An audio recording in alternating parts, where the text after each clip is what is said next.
Hola, ¿qué tal? ¿Cómo están? Bueno, hoy vamos a hablar de dos temas relativos al órgano legislativo, que es el tema de las incompatibilidades para ser diputado o senador y de los privilegios individuales y colectivos de los cuales gozan. Vamos primero entonces a incompatibilidades. Las incompatibilidades para ser eh, diputado o senador son 5. ¿Quiénes no pueden ser diputados o senadores? El primer impedimento es ser gobernador. No se puede ser gobernador de una provincia y a su vez pretender ser diputado o senador. Hay una incompatibilidad de índole física, si bien la Constitución habla de que no puede ser diputado o senador de la provincia por la provincia a la cual está gobernando. En realidad la incompatibilidad es general. ¿Por qué? Porque hay una cuestión física. Como gobernador tiene que estar en la provincia que esté gobernando y como legislador tiene que estar en Cava, en la ciudad de Buenos Aires, y bueno, para las sesiones del Congreso, o sea, habría una incompatibilidad física, ¿sí? La segunda incompatibilidad es ser eclesiástico regular, pertenecer al clero regular. El clero regular son aquellas congregaciones que prestan votos de obediencia, pobreza y castidad. Acá el impedimento sería por el voto de obediencia. Habría incompatibilidad con esa obediencia a lo que dice la Iglesia con de repente las libres convicciones que tiene que tener un diputado o un senador. Imagínense, por ejemplo, en el debate de el aborto, del divorcio, estaría condicionado por ese voto de obediencia. Eh, la otra incompatibilidad es la de recibir un... exactamente lo que dice es recibir empleo o comisión del Poder Ejecutivo sin la autorización de su respectiva Cámara, ¿sí? También quien va a ejercer, por ejemplo, supongamos que es designado como ministro mientras se pretende nombrar como ministro una persona que es en ese momento diputado o senador, habría una incompatibilidad, habría que establecer un permiso y tendría que en realidad pedir una licencia mientras ocupe el cargo de ministro, por ejemplo. O cualquier otro tipo de encargo que se le haga. Un cargo diplomático, por ejemplo. Estas tres incompatibilidades que les mencioné son 5 en total. Estas tres primeras están en la Constitución. Hay dos más que en realidad la doctrina, los estudiosos del derecho constitucional las han incorporado, que es, no pueden ser diputados y senadores los jueces. ¿Por qué? El cargo de juez es incompatible con el de diputado y senador porque los jueces tienen el control de constitucionalidad, pueden declarar inconstitucional una norma y tal vez se puede dar que en un expediente, por ejemplo, se le pida que declare la inconstitucionalidad de una norma en la cual él participó en su sanción, ya sea a favor o en contra. Entonces habría una incompatibilidad. Después también se agrega, que no está en la Constitución, pero se deduce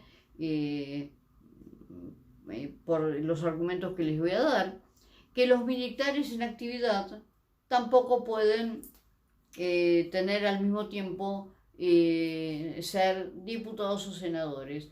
con el mismo criterio que los eclesiásticos. ¿Por qué? Porque los militares en actividad están bajo juramento de obediencia al arma a la que pertenecen. Esto también podría ser incompatible con su labor legislativa. Supongamos que se debatiera el tema de la restauración del servicio militar como obligatorio, o si fuera obligatorio que se estuviera hablando de la eliminación de la obligatoriedad del mismo. Él estaría un poco condicionado y con un choque de intereses. Bien,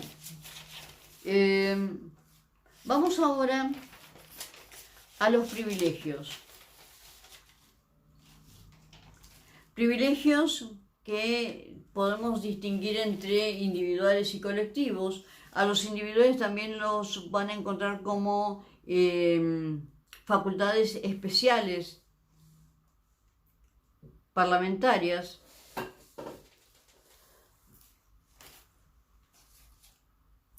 Todo lo que estamos hablando hasta ahora está en disposiciones comunes a ambas cámaras. Estamos ubicados en los artículos 63 a 74 de la Constitución, todo lo que estamos hablando ahora, ¿sí? Entre incompatibilidades y privilegios estamos abordando las disposiciones comunes a ambas cámaras. Así como dijimos que las incompatibilidades eran 5, ahora vamos a hablar de los privilegios. Y tenemos que los privilegios colectivos son 8 y los privilegios individuales son 2, ¿sí? ¿Cuáles son los privilegios? Primero vamos a hablar de privilegios. Un segundo, por favor. Primero vamos a hablar de privilegios. En realidad parecería contradictorio hablar de privilegios. ¿Por qué? Porque si nosotros vamos a la lectura del artículo 16 de la Constitución no permite establecer privilegios, establece la igualdad de todos y parecería contradictorio hablar de privilegios. En realidad lo que se dice es que no hay incompatibilidad entre el artículo 16 y los privilegios que vamos a ver, porque lo que se protege es no a la persona que es diputado o senador, sino al cargo. Es decir, que lo acompaña este privilegio mientras es diputado o senador, una vez que deja la función, deja de estar protegido por este privilegio. O sea, queda en la banca y el privilegio lo asume el próximo diputado o senador que lo está reemplazando.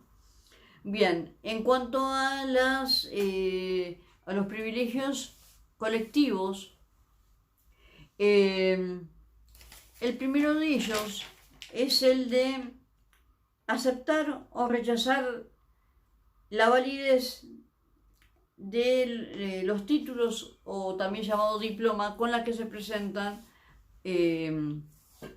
para asumir sus cargos. Después de las elecciones, a quienes han ganado una banca en el Congreso se les da un diploma o título que tienen que llevar, que presentan en su respectiva cámara. Y se acuerdan que hablamos que en las sesiones preparatorias del Congreso se le toma juramento a los nuevos ingresantes. Bueno, en el momento antes de tomarles el juramento, otra de las cosas que se hace en las sesiones preparatorias es evaluar la validez con ese diploma. O sea, primero hay un chequeo antes de tomarle juramento de que sea válido el diploma con el que se presenta. Si ustedes leen el artículo correspondiente, es el artículo 64, van a ver que es un poco más extenso y que habla que los diputados y senadores son jueces de las elecciones, derechos y títulos de sus miembros en cuanto a su validez. Les cuento sintéticamente, por tampoco quiero que se metan mucho en este tema. Sintéticamente les digo que en realidad parte de lo que podría interpretarse como que era este privilegio, el Congreso lo delegó en las autoridades electorales. ¿Por qué? Porque previo a las elecciones hay todo un tema de oficialización de las boletas. Para oficializar las boletas, cada uno de los candidatos que los partidos políticos que presentan tiene que cumplir con los requisitos que habíamos visto de edad, de nacionalidad, de residencia, de tener el tiempo de ciudadanía en caso de que sean argentinos naturalizados. Pero todo eso es un control que se chequea también que se cumpla con la ley del cupo femenino.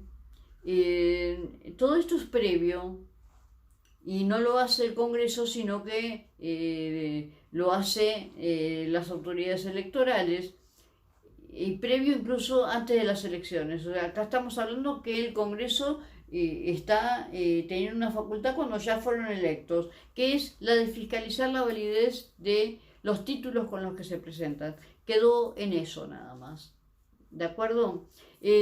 También hubo una pequeña confusión en algunos casos jurisprudenciales respecto a no tomarles el juramento o no permitirles el ingreso por falta de idoneidad moral.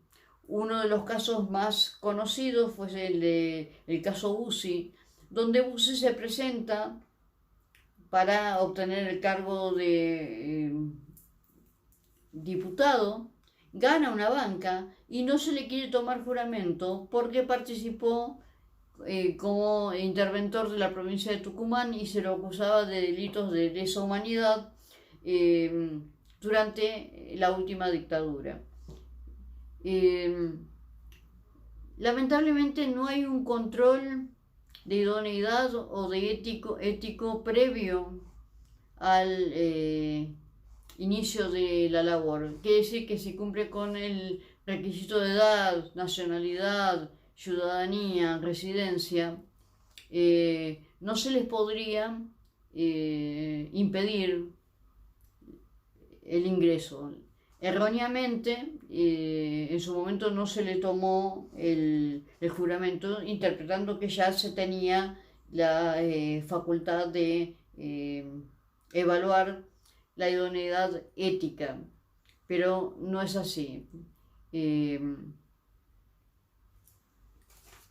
Acá lo que estamos, este privilegio es únicamente respecto de la validez del título. Sería bueno tal vez que hubiera algún tipo de control ético, ¿no es cierto? Pero bueno, el control ético lo tendremos que hacer nosotros cuando pongamos el voto. Justamente lo que decía Bussi es, bueno, acá se está violando la voluntad del pueblo, el pueblo me votó, ¿sí?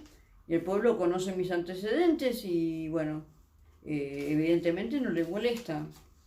Creo que no es poca cosa que la falta de idoneidad moral, pero como no está como requisito, pongámoslo nosotros al momento de votar. Fijémonos si en las listas, por más que no colabora el tema de las listas sábanas, si hay personas que nos han metido en esa lista sábana que de repente tienen serias cuestiones o con la justicia o bueno, o cualquier acto que muestre que no son idóneos moralmente. El segundo privilegio colectivo es la facultad reglamentaria, dictan su propio reglamento. ¿Se acuerdan que estuvimos hablando de la consulta que hizo Cristina respecto a las sesiones online o sesiones virtuales, sesiones y votación, y se les dijo que bueno, que el tema del reglamento, o sea que esto tiene que estar previsto en el reglamento interno y que eso es una cuestión privativa del Congreso, que no es atribución de la Corte meterse en cuanto a si tiene que modificar el reglamento o no para sesionar fuera del recinto.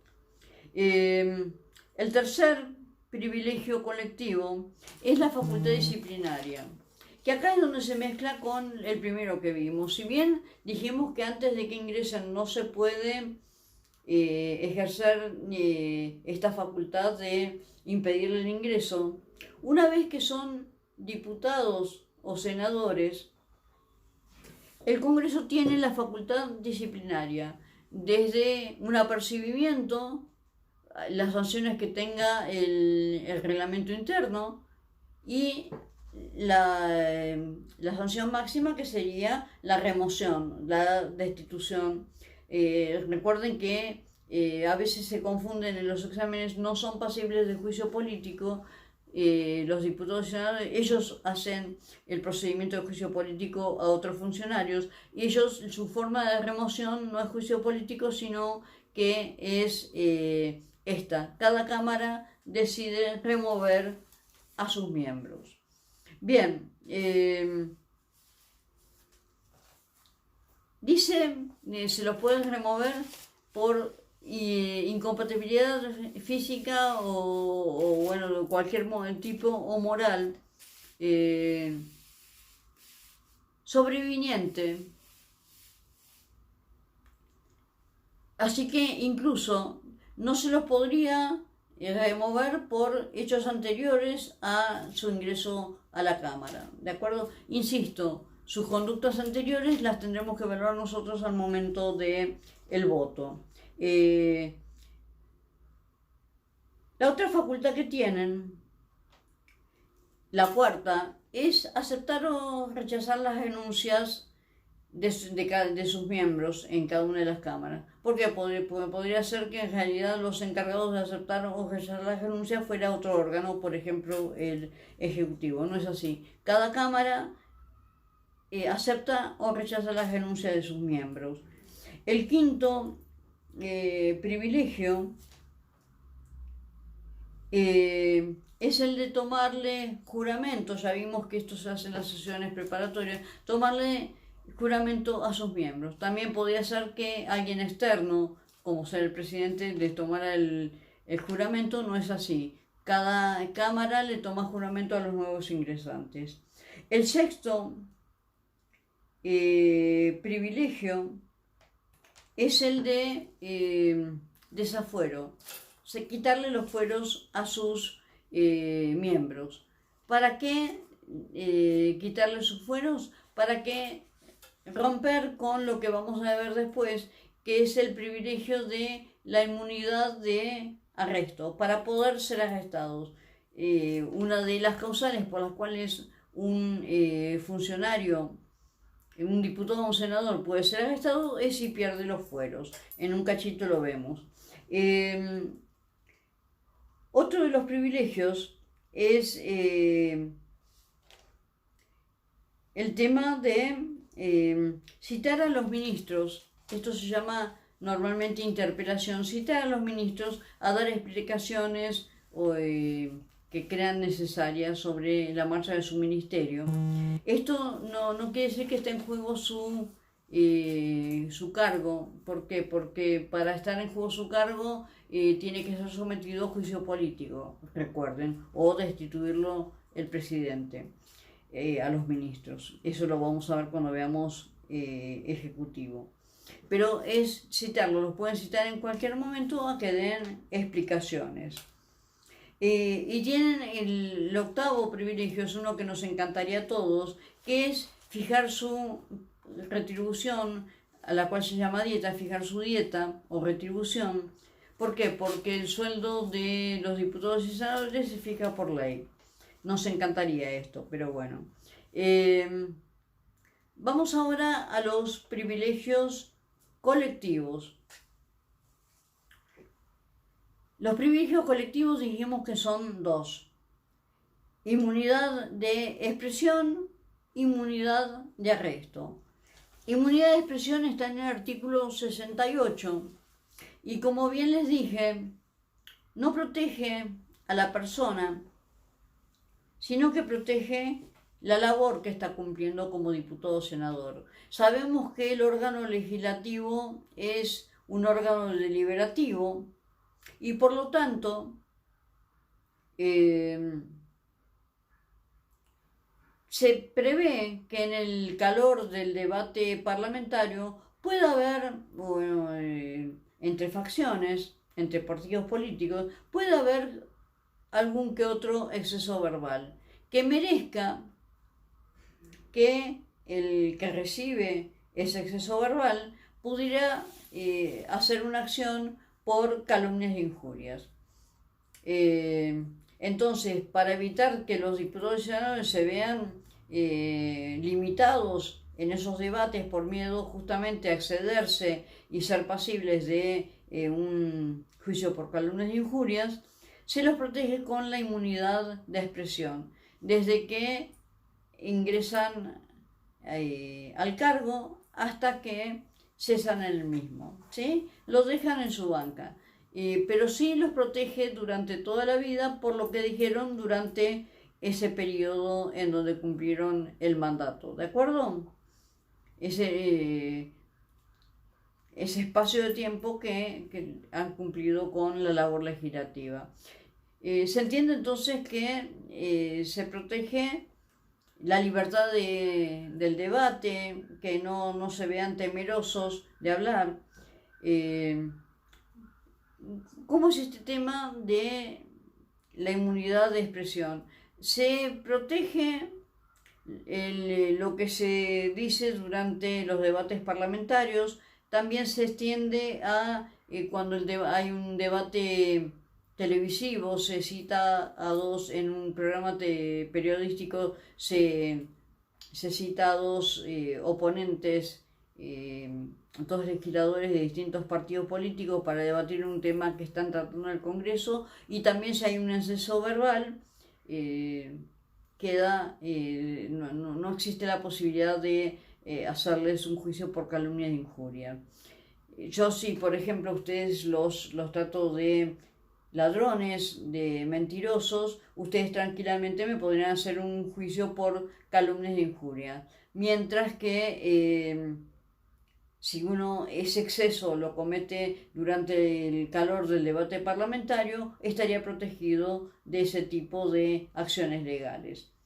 Considero que no están protegidos, aunque sea dentro del Congreso y dentro del debate parlamentario, cuando el exceso verbal no tiene nada que ver con la labor legislativa. Por ejemplo, se meten con la sexualidad del diputado o senador, o se meten con la vida íntima en el sentido de si son infieles o si les ha sido infieles, no tendría nada que ver. Bien, artículo 68 ese. Vamos a la inmunidad de arresto, que está en el artículo 69 de la Constitución. ¿Qué es lo que se protege en este caso? Dijimos que no es un privilegio personal. Lo que se protege es que a través de meter preso a un diputado o un senador se le impida la labor legislativa. Este privilegio lo acompaña desde que es electo, a diferencia del anterior que es desde que asume, acá desde que es electo hasta que deja la función. No puede ser arrestado. ¿Cuándo sí puede ser arrestado? Vamos a las excepciones. Como es un privilegio que lo protege mientras es diputado o senador, no hay inmunidad de arresto si es renuncia, si es destituido,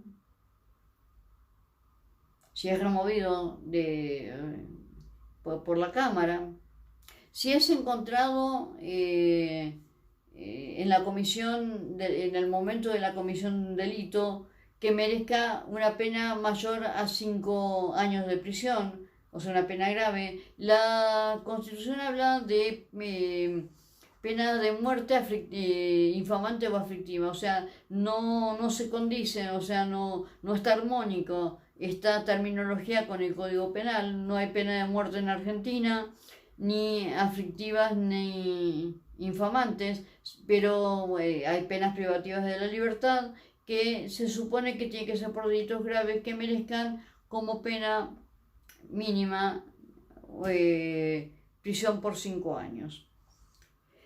Eso en cuanto a las asociaciones. Y una más importantísima, lo que habíamos hablado antes, que haya sido desaforado, o sea, haya sido sometido al desafuero y su cámara le haya quitado los fueros.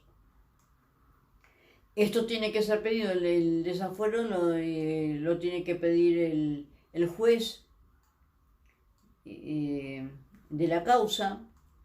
Las causas la pueden iniciar, se pueden tramitar absolutamente toda la causa. Lo único que hay es que no se puede, a la persona no se la puede arrestar. El resto se puede hacer absolutamente todo. Iniciar la causa, tramitarla, incluso se puede ordenar el arresto. Lo que no se va a poder es llevarlo a la práctica, pero ya está preparado para cuando pierda los fueros de alguna de las maneras que vimos o cese esta inmunidad. El desafuero únicamente le sirve al juez que la pidió. Otros jueces no pueden arrestarlo aprovechando el desafuero pedido por otro juez. Los jueces fueron siempre muy temerosos de tramitar estas causas. Por eso es que fue necesario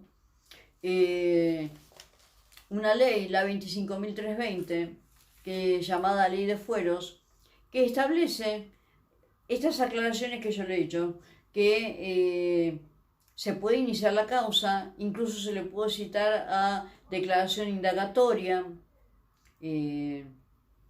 Se dudaba porque de repente el funcionario, si no sale airoso o no sale bien parado de las respuestas en la declaración indagatoria, podría ser inmediatamente puesto bajo arresto. Acá se lo puede citar a indagatoria, incluso si no se presenta, el juez tiene obligación de pedir y tramitar el desafuero. Pero lo único que si no le convencen las respuestas, no lo puede meter preso. La única imposibilidad que tiene el juez que investiga un delito cometido por un diputado o senador es meterlo preso. Y esto lo deja muy en claro la Ley de Fueros. Lamentablemente esta Ley 25.320 tiene un exceso que es altamente inconstitucional, que es que aprovechando estas declaraciones extiende el privilegio a otros funcionarios. Cuando ustedes lean el tema van a ver que se extiende este privilegio a diputados, no solamente a diputados y senadores y al defensor del pueblo, que a partir del 94 originalmente lo tienen. Siempre lo tuvieron diputados y senadores y el defensor del pueblo cuando se lo incorpora en la reforma del 94, que son los que tienen este privilegio por constitución, sino que por esta ley 25.320 se amplía al presidente, vicepresidente, jefe de gabinete de ministros, ministros y miembros de la Corte Suprema, además de Procurador General de la Nación y Defensor General de la Nación. Y todos los jueces también están protegidos, porque esta Ley de Fueros así lo extiende.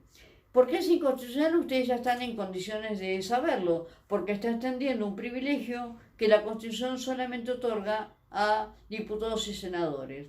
No digo que esté bien o esté mal, pero si estamos en desacuerdo con los fueros, tampoco tendrían que tener los diputados y senadores. Y en una próxima reforma habría que proponer que se eliminen estas inmunidades, o por lo menos la de arresto, tal vez continuar con la de expresión.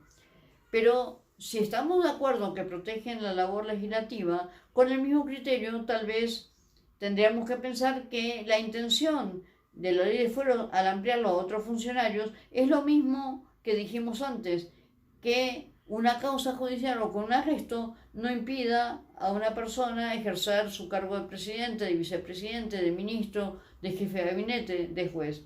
O sea, o lo eliminamos o en realidad lo incorporamos en una próxima reforma para otros funcionarios, pero mientras no esté en la reforma constitucional es totalmente inconstitucional, aunque la intención podemos estar de acuerdo o no. Finalmente hago una aclaración porque cada tanto sale el tema. Los parlamentarios del Mercosur tienen inmunidad de expresión, no tienen inmunidad de arresto, ¿sí? No hay que confundir. Hay algunos que hablan del tema que confunden y piensan que tienen las dos inmunidades. No, únicamente tienen inmunidad de expresión. Bueno, recién acabo de extenderme un poco en la grabación y se me colgó, tuve que grabar de nuevo, por lo tanto termino acá con la grabación para el Zoom del lunes, ¿sí? Entonces tenemos estos dos temas, incompatibilidades y privilegios individuales y colectivos, más cualquier tipo de pregunta que ustedes tengan. Bueno, nos vemos el lunes a las 5 de la tarde.